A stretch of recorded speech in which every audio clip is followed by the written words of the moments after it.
சங்கீதம் 31 ராகத் தலைவனுக்கு ஒப்புவிக்கப்பட்ட தாவீதின் சங்கீதம். கர்த்தாவே, உம்மை நம்பியிருக்கிறேன். நான் ஒரு காலம் வெட்கமடையாதபடி செய்யும். உமது நீதியின் நிமித்தம் என்னை விடுவியும்.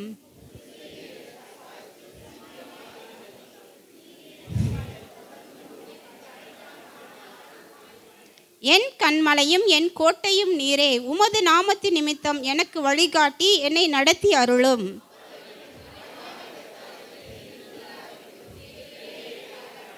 உமது கையில் என் ஆவியை ஒப்புவிக்கிறேன். சத்திய பரனாகிய கர்த்தாவே, நீர் என்னை மீட்டு கொண்டீர். உமது கிருபையிலே களி கூர்ந்து மகிழுவேன். நீர் என் உபத்திரவத்தை பார்த்து என் ஆத்தும வியாகுலங்களை அறிந்திருக்கிறீர். எனக்கு இரங்கும் கர்த்தாவே, நான் நெருக்கப்படுகிறேன். துக்கத்தினால் என் கண்ணும் என் ஆத்துமாவும் என் வயிறும் கூட கருகி போயிற்று.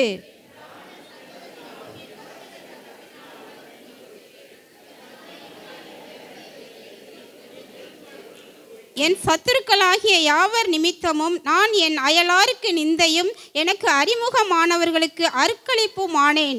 வீதியிலே என்னை கண்டவர்கள் எனக்கு விலகி ஓடி போனார்கள்.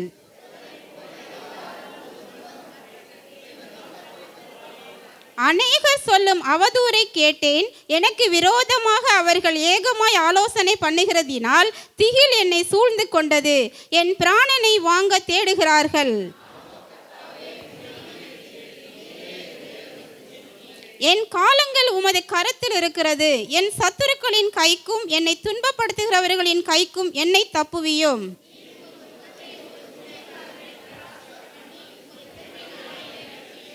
கர்த்தாவே, உம்மை நோக்கி கூப்பிட்டேன். நான் வெட்கப்பட்டு போகாதபடி செய்யும். துன்மார்க்கர் வெட்கப்பட்டு பாதாளத்தில் மௌனமாய் இருக்கட்டும்.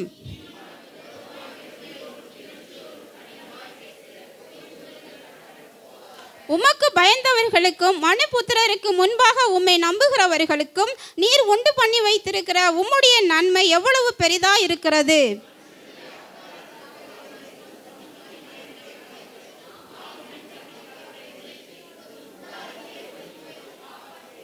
கர்த்தர் அரணான நகரத்தில் எனக்கு தமது கிருபையை அதிசயமாய் விளங்க பண்ணினபடியால் அவருக்கு ஸ்தோத்திரம்.